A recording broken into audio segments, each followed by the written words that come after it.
નમસ્તે, મારું નામ પરમાર વિવેક અમરભાઈ છે. હું ધોરણ 7માં ભણું છું. નમસ્તે, મારું નામ સોલંકી છે. હું ધોરણ 7માં ભણું છું. અમારી સ્કૂલનું નામ પ્રિયમસી પ્રાથમિક શાળા જૂના ગવડા છે. અમે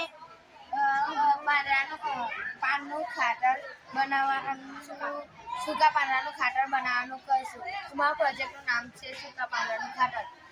અમારી શાળામાં ઘણા બધા વૃક્ષો વાવેલા છે.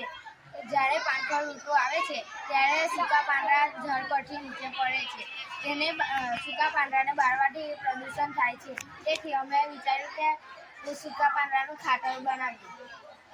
અમે પહેલા એક પિંજરું લીધું. પિંજરામાં બધા પાંદડા ભેગા કર્યા. પછી તેની અંદર બાયોએક્સાઇડનો છંટકાવ કર્યો. પછી થોડા મહિના પછી તે ખાતર બનવા લાગ્યું. પછી અમે અમારી શાળાના બધા વૃક્ષોમાં તે ખાતર આપ્યું. તમે પણ આ રીતે ખાતર બનાવી શકો છો.